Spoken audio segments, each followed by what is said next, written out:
किसी को बताना मत। अरे कुछ एक्स्ट्रा पैसे ही तो कमा रही हूँ, क्या फ़र्क पड़ता है। अरे बोर हो रही थी, कर ली एक और जॉब। अगर आप अभी तक नहीं समझे हैं मैं किस बारे में बात कर रही हूँ, तो मैं बात कर रही हूँ मून लाइटिंग की, जिसके बारे में आजकल न्यूज़ भारत में ज़ोरों से फैल रही है। आज वाई फैक्टर में हम बात करेंगे मून लाइटिंग की। क्या है ये कॉन्सेप्ट, कहाँ से आया, यंगस्टर्स क्या सोचते हैं इस बारे में, और क्या है इसका फ्यूचर।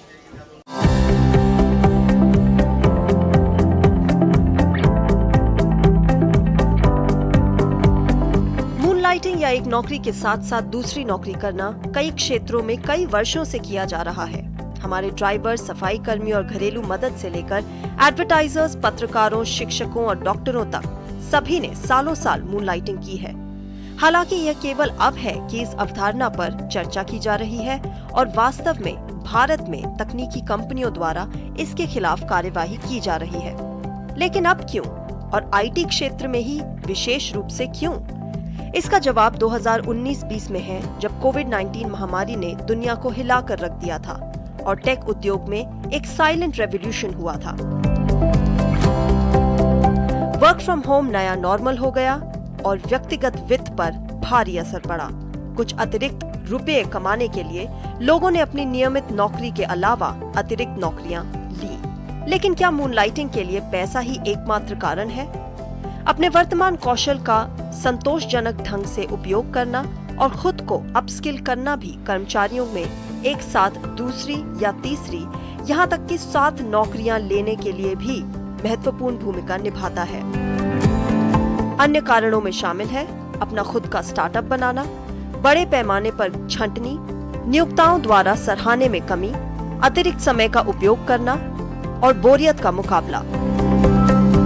मूनलाइटिंग नाम उस समय रखा गया था जब नौकरी का मतलब 9 से 5 दिन की दिनचर्या थी और रात के समय या दिन के उस हिस्से का उपयोग करना जब चंद्रमा बाहर होता था अतिरिक्त काम करने के लिए। लेकिन मूनलाइटिंग अनिवार्य रूप से दोहरा रोजगार नहीं है, जो एक औपचारिक नियोक्ता कर्मचारी संबंध है जो न्यूनतम वेतन, भविष्य निधि आदि जैसे कानूनी दायित्वों के साथ पूरा होता है।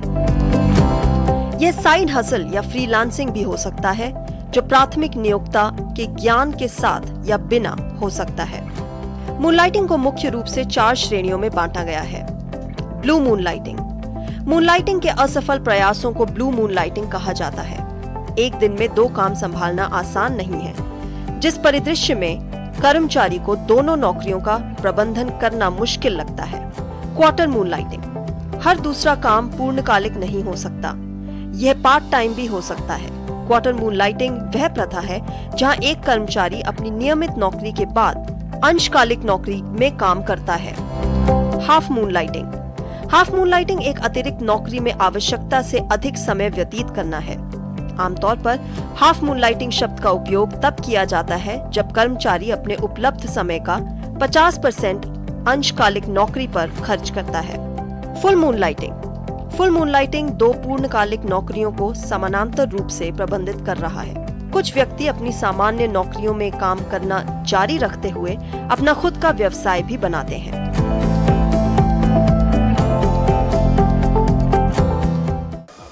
हमारी टीचर्स ने किया प्राइवेट ट्यूशंस लेके, हमारे डॉक्टर्स ने किया प्राइवेट क्लिनिक्स में काम करके, लॉयर्स ने काम किया एज लॉ प्रोफेसर्स, यहाँ तक गंगाधर भी शक्तिमान था। तो मूनलाइटिंग से प्रॉब्लम क्या है? ये एम्प्लॉयर्स वर्सेस एम्प्लॉय डिबेट अब क्यों शुरू हुआ? आइए देखते हैं क्या है ये डिबेट और क्या सोचते हैं एम्प्लॉयर्स और employees. The point I was alluding to more is the reality is that there are people today working for Wipro and working directly for one of our competitors. Right? We've actually discovered 300 people in the last few months who are doing exactly that. To me, it's a complete violation of integrity in its deepest form. So that was what I was referring to. There's no space for someone to work for Wipro and competitor X, Y, and Z, and I think they would feel exactly the same way if they were to discover the same situation. So that's what I meant, and so I do stand by what I said, that I do think it's a violation of integrity if you're moonlighting in that shape and form.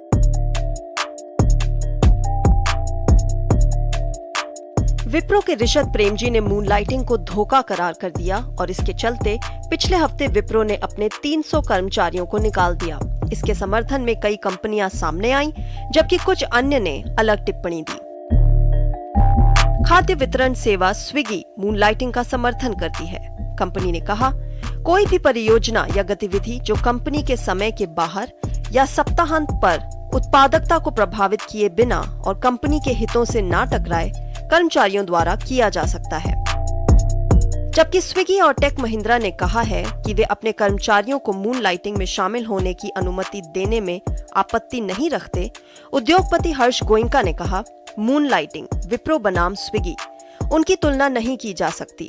Wipro Fortune 500 ग्राहकों के साथ सौदा करता है, जिनके लिए विप्रो का data गोपनीयता पवित्र है।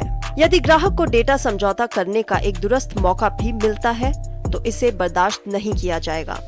यह एक कर्मचारी बनाम नियोक्ता का मुद्दा है। तो क्या कहते हैं नियोक्ता? हितों का टकराव। एक प्रतिद्वंदी कंपनी के लिए काम कर रहे कर्मचारी निजी या संवेदनशील जानकारी का खुलासा करने के कारण हितों के संभावित टकराव पर चिंता केंद्र। विप्रो में कथित तौर पर ऐसा ही हुआ था।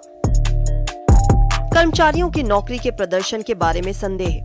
कंपनियां चिंतित हैं कि यदि कोई व्यक्ति खुद से अधिक काम करता है तो यह मुख्य नौकरी में उत्पादकता या प्रदर्शन को प्रभावित कर सकता है।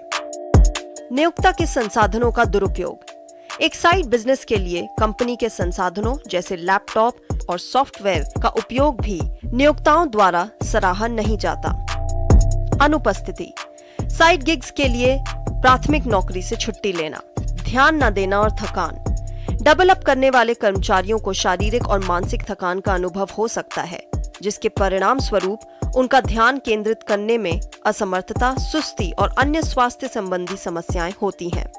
जबकि कुछ शीर्ष तकनीकी अधिकारी रिश्वत की भावनाओं को प्रतिध्वनित कर रहे हैं और कुछ अन्य अभी भी चुपचाप स्थिति को देख रहे हैं। केंद्र इलेक्ट्रॉनिक्स और सूचना प्रौद्योगिकी राज्य मंत्री राजीव चंद्रशेखर ने मून लाइटिंग का समर्थन किया है, लेकिन अनुबंध के उल्लंघन के खिलाफ कर्मचारियों को आगाह किया है।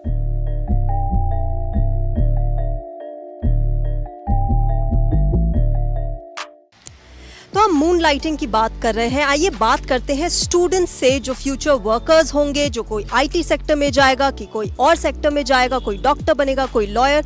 उनसे बात करते हैं what they think about moon lighting और क्या ये कॉन्सेप्ट भारत में आगे तक जाएगा। हाय, आपका क्या नाम है? वंशिका।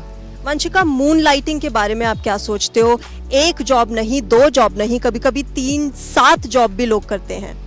काफ़ी सारे फैक्टर्स इन्वॉल्व होते हैं एक से ज़्यादा जॉब करने में। पहला तो ऑफ कोर्स फाइनेंशियल है कि जितना सैलरी मिलेगा उसी के हिसाब से, अगर जितना मिल रहा है वो उनके लाइफस्टाइल सपोर्ट नहीं कर रहा है तो लोग चाहेंगे कि वो करें।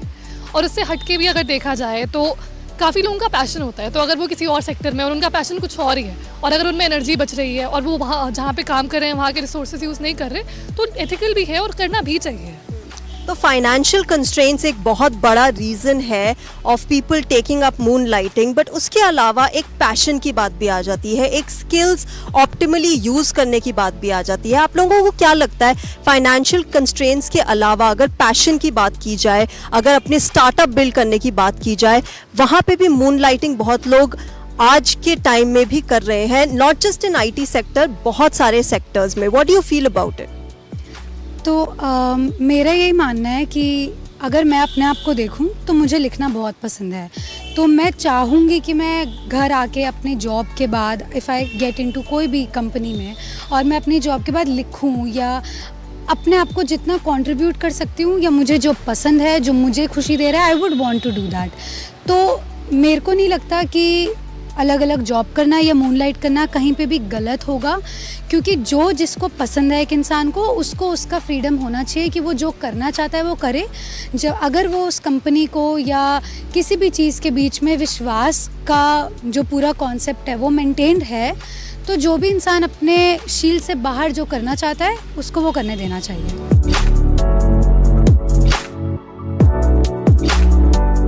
फ्रीडम होना चाहिए अपने पैशन को परस्यू करने का, बट यहीं पे बात आ जाती है एम्प्लॉयर वर्सेस एम्प्लॉय के टसल के बारे में, जिसके चलते विप्रो ने 300 अपने वर्कर्स को सैक भी किया। इस पूरे टसल में जो एम्प्लॉयर वर्सेस एम्प्लॉय होता है, एम्प्लॉय का एक व्यू पॉइंट होता है कि हमारा पैशन है और क्योंकि आप हमें इतना पे नहीं कर रहे हो, इतनी सैलरी नहीं दे रहे हो, इसलिए हम ये कर रहे हैं। आपको क्या लगता है जो करंट हमारे फाइनेंशियल और सैलरी स्ट्रक्चर्स हैं आईटी सेक्टर में, या किसी भी सेक्टर में for beginners level, for freshers, वो क्या पुश करते हैं किसी को मूनलाइट करने के लिए? हाँ, मुझे लगता है कि डेफिनेटली जो फ्रेशर्स हैं आज की डेट में they are underpaid in many companies. तो लेट्स सपोज हम कहते हैं कि like I want to work in this field, तो बहुत सारी ऐसी चीज़ें हैं जो हम करना चाहते हैं आउट ऑफ पैशन। सो क्योंकि मुझे पैसे कम मिल रहे हैं किसी कंपनी में काम करके, तो मैं जाऊंगी, घर जाऊंगी और मैं देखूंगी कि हाँ, असेस करूंगी कि मुझे इधर कम मिल रहा है तो मैं थोड़ा ये कर लेती हूँ, थोड़ा वो कर लेती हूँ, ताकि मेरा जो भी मतलब मंथली जो भी मेरा बैलेंस आउट करना है मुझे अपने मतलब खर्चों को और फिर जो भी मैं कमा रही हूँ उसे मतलब बैलेंस करने के लिए। तो येस, डेफिनेटली कम पैसे मिल रहे हैं प्लस कम सेटिस्फैक्शन भी है, क्योंकि ऐसा नहीं है कि किसी को कंप्यूटर पे कोडिंग करके या फिर कोडिंग ही करके किसी को बहुत सेटिस्फैक्शन मिल रही होगी। आप किस चीज़ की पढ़ाई कर रही हैं? मैं इंजीनियरिंग की पढ़ाई कर रही हूँ। सो इंजीनियरिंग की पढ़ाई कर रही है, perfect candidate to talk about moonlighting currently. आप बताइए कि आपके सेक्टर में या आपके सीनियर्स हैं, आपके फ्रेंड्स हैं, वो मून लाइटिंग के बारे में क्या सोचते हैं, स्पेशली जब विप्रो ने 300 एम्प्लॉयज़ को सैक किया on the basis of moon lighting? जो मेरे कलीग्स हैं और जिन्हें मैं जानती हूँ वो डेफिनेटली आज मतलब देखा जाए कोरोना के बाद, कोरोना के टाइम भी बहुत लोगों ने मतलब बहुत सारे अलग अलग स्किल्स टेकअप कर लिए। लाइक ऐसा नहीं है कि हम इंजीनियरिंग पढ़ रहे हैं तो बस उसी डिग्री के बेसिस पे ही हम रिलाई करेंगे, क्योंकि कोरोना ने हमें वो चीज़ दिखा दी कि येस, अगर हम सिर्फ एक डिग्री के बेसिस पे चल रहे हैं तो जॉब जा सकती है, तो कुछ और करना ही पड़ेगा। तो मेरे ऐसे फ्रेंड्स हैं, मेरे ऐसे कलीग्स हैं जो एक टाइम पे अलग अलग जगह काम कर रहे हैं, अलग अलग चीज़ों को एक्सप्लोर कर रहे हैं और साथ ही साथ कमा भी रहे हैं और सेटिस्फाइड भी हैं।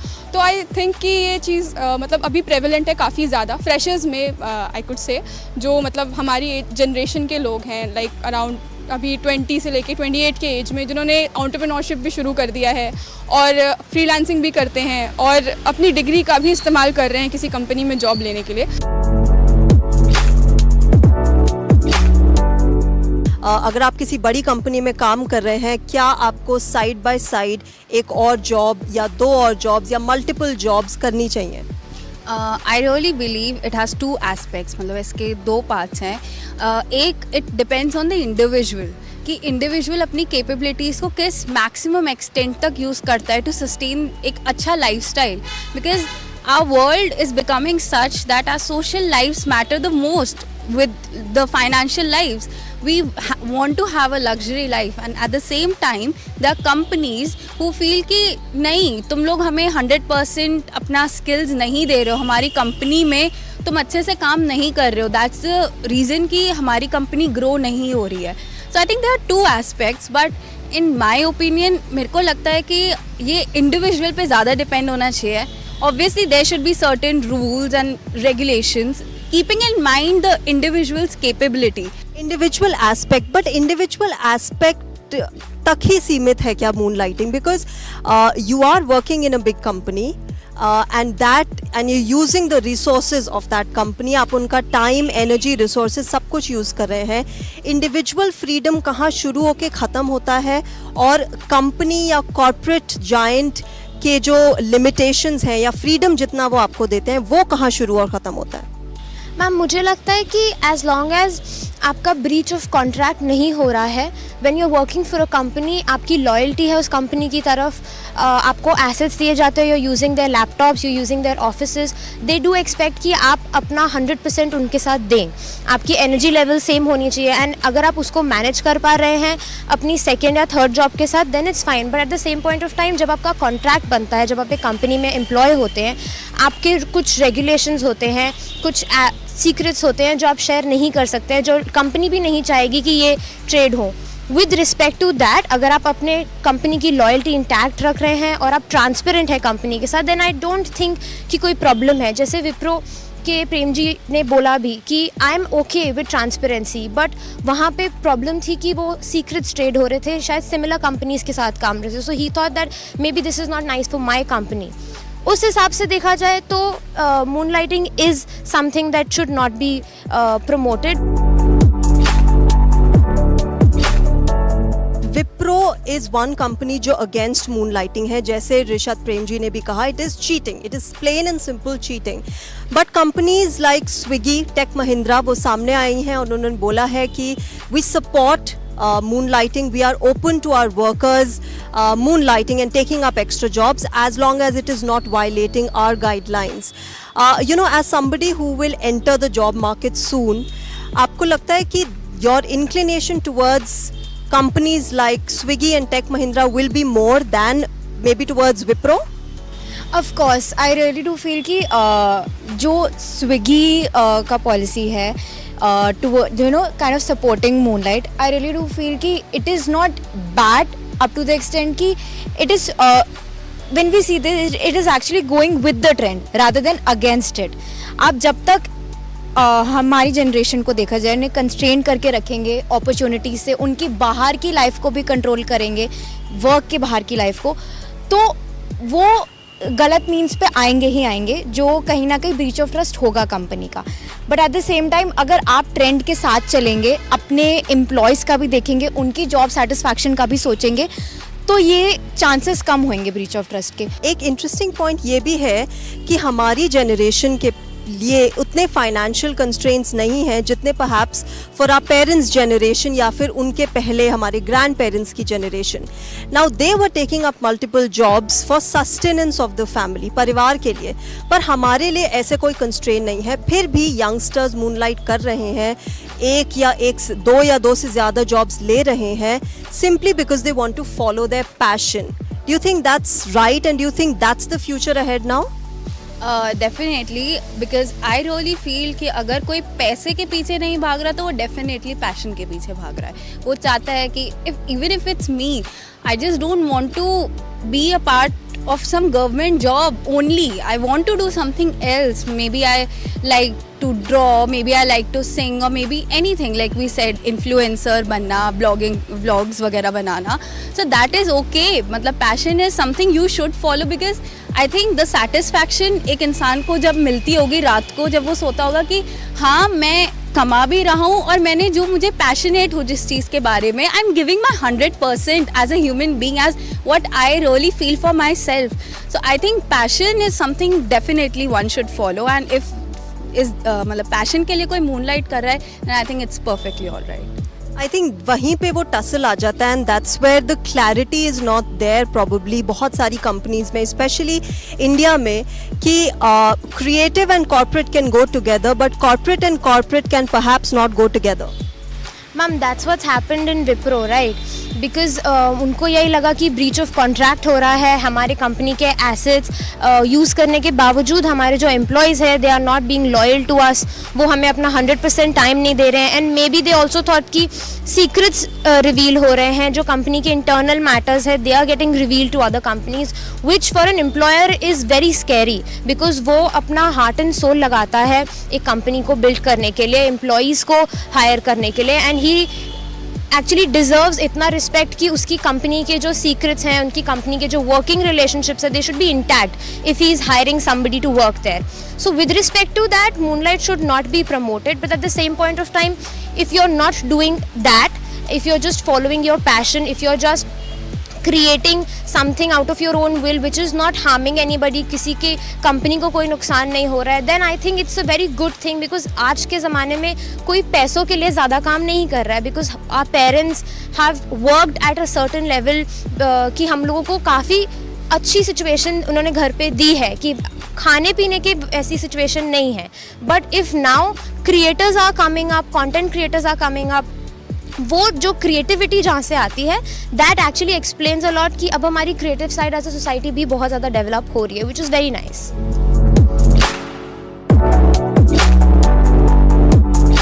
ओके, लास्टली बहुत सारी कंपनीज ऐसी हैं जो अगेंस्ट है मूनलाइटिंग के, एंड बिकॉज आप लोग अब जॉब मार्केट में एंटर करोगे, what is how can companies really stop youngsters like you from moonlighting? वो ऐसा क्या फैसिलिटीज़ क्या आपको दें कि आप एक से ज़्यादा जॉब ना उठाएं?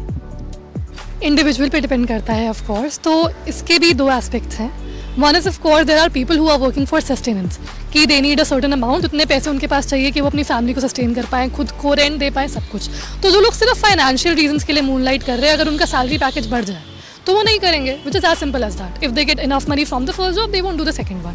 बट जिन लोगों का पैशन कुछ और है, लाइक आई सेड बिफोर, वो तब भी करेंगे. Even if they gate 50 lakhs or whatever the amount is, they will still pursue their passion. So I don't think you can eliminate it completely. Restrict हो सकता है maybe, but moonlight is something जो आ गया है तो अब रहेगा. You think IT sector में भी ऐसा कुछ होना चाहिए, मतलब पैसे के लिए आप नहीं मूनलाइट करो बट पैशन के लिए करोगे. डू यू थिंक कंपनीज का वर्क कल्चर कुछ ऐसा चेंज हो सकता है जहां पर आप अपना पैशन भी परस्यू कर पाओ along with your current job? या दैट अगेन, मतलब ये फिर से वही चीज़ हो गई कि आपको जॉब सेटिस्फैक्शन मिल रही है एज एन इंडिविजुअल, तो डेफिनेटली आप मूनलाइट करोगे या नहीं करोगे वो आपके ऊपर, आपकी चॉइस है. बट अगर जो कंपनी के HRs हैं, मैनेजर्स हैं, वो एम्प्लॉय के साथ एक 1-to-1 डिस्कशन रखें, कैंडिड डिस्कशंस रखें और पता लगाए कि एम्प्लॉय क्या चाहता है, क्या उसे मतलब उतनी सैलरी, मतलब एक्सपेक्टेड सैलरी मिल रही है, या फिर क्या उसे मतलब पैशन वाइज सेटिस्फैक्शन मिल रही है या नहीं मिल रही है. तो अगर ये इस तरह के डिस्कशंस कंपनी में हो और कंपनी जानने की कोशिश करे अपने एम्प्लॉयज़ को, तो आई फील कि डेफिनेटली मूनलाइट का एक्सटेंट या तो कम होगा, और अगर ऐसा नहीं होता है तो डेफिनेटली बढ़ने ही वाला है. But this is it's actually a very funny thing, क्योंकि अपनी सैलरी से कौन सेटिस्फाइड होता है? अगर आप एक्सपेक्टेड सैलरी की नेगोशिएशन भी करोगे, will you still be happy with the salary you are getting? एक चीज़ जो हम सब इस पूरे मूनलाइट कॉन्सेप्ट में, मैं कंपनीज से ये पूछना चाहूँगी कि वो कंपनीज जो मूनलाइट के अगेंस्ट हैं वो बोल रहे हैं कि this is clear cut cheating, but वही कंपनीज एम्प्लॉयर्स के साथ क्या करती है? क्या वो एम्प्लॉयर्स को एक्सप्लॉइट नहीं करती? क्या वो उनको सही सैलरी नहीं देती? और क्या वो हमारी पर्सनल लाइफ में घुस के हमसे जान के कि हम क्या कर रहे हैं आउट ऑफ द कंपनी, क्या वो सेम चीटिंग नहीं कर रहे हमारे साथ? तो ये जो ट्रस्ट का पूरा खेल है ना, ये दोनों तरफ से इक्वली बैलेंस आउट होना चाहिए. और अगर ये बैलेंस आउट हो जाए तो मे भी काफ़ी लोग मूनलाइटिंग करना छोड़ भी दें. तो ये सिर्फ एम्प्लॉयज़ की गलती नहीं है, बट जो उनको हायर कर रहे हैं कंपनीज, उनकी गलती भी है. ये उनकी तरफ से भी चीटिंग है. ट्रस्ट दोनों तरफ से ब्रीच किया जा रहा है. Do you agree with it? या मोस्ट डेफिनेटली, क्योंकि हम ऐसा हिंदी में बोलते हैं कि ताली दोनों हाथों से बजती है. सो अगर हम यहाँ पे एम्प्लॉयज़ को ब्लेम कर रहे हैं तो यहाँ पे कंपनीज भी up to certain extent at fault हैं. आपने वो जॉब सेटिस्फैक्शन नहीं दिया, वो एक पे हमारी स्किल्स के अकॉर्डिंग नहीं हमें मिल रहा है, जिसकी वजह से हम सेटिस्फाइड नहीं है और हम और जगह जा रहे हैं काम करने के लिए. अगर आप हमें वो देते, अगर हम मॉनेटरी वैल्यू में देखें, मनी और सैलरी के वैल्यू में देखें, अगर वो हमें इस कंपनी से मिलती तो हम और कंपनीज में नहीं जाते.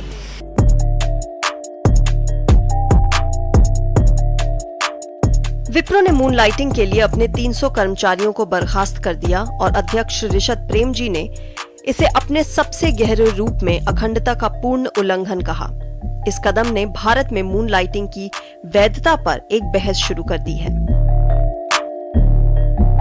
रिसर्च के अनुसार 2018 में अमेरिका में 7.2% कर्मचारी मूनलाइटिंग कर रहे थे. अधिकांश अमेरिकी कॉर्पोरेट्स में कुछ शर्तों को पूरा करने के बाद मूनलाइटिंग की अनुमति ले सकते हैं और कानूनी भी है. तो भारत में स्थिति क्या है? 1948 के फैक्ट्रीज एक्ट में धारा 60 है जो दोहरे रोजगार पर प्रतिबंध लगाता है.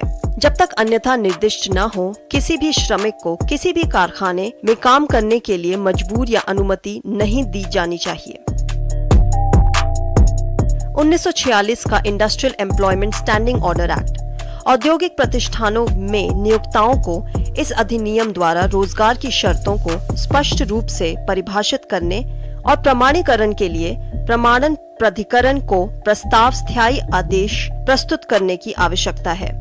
यह उन सभी औद्योगिक सुविधाओं पर लागू होता है जिनमें 100 या अधिक कर्मचारी कार्यरत हैं. 1948 का Bombay shops and establishment act धारा 65 छुट्टी के दिन या छुट्टी के दौरान दोहरे रोजगार पर प्रतिबंध. इस अधिनियम के प्रावधानों के अनुसार जिस दिन कर्मचारी को छुट्टी दी जाती है या छुट्टी पर होता है, उस दिन कोई भी कर्मचारी किसी प्रतिष्ठान में काम नहीं करेगा. 1954 का Delhi shops and establishment act धारा 9 दोहरे रोजगार पर प्रतिबंध लगाता है. कोई भी व्यक्ति किसी प्रतिष्ठान या दो से अधिक प्रतिष्ठानों या एक प्रतिष्ठान और एक कारखाने के व्यवसाय के बारे में उस अवधि से अधिक काम नहीं करेगा जिसके दौरान उसे उस अधिनियम के तहत कानूनी रूप से नियोजित किया जा सकता है. प्रत्येक राज्य के अपने कानून हैं और नियम हैं. अक्सर आईटी कंपनियों को कानून के कुछ प्रावधानों से छूट दी गई है, जैसे कि दोहरा रोजगार। जब रोजगार की बात आती है तो वे स्वतंत्र निर्णय ले सकते हैं।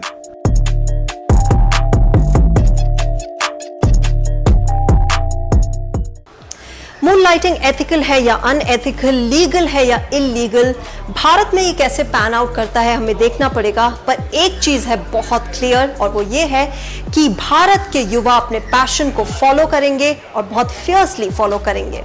आज के लिए वाई फैक्टर में बस इतना ही। अगली बार हम एक और इंटरेस्टिंग टॉपिक के साथ आपसे मिलेंगे। तब तक के लिए नमस्कार।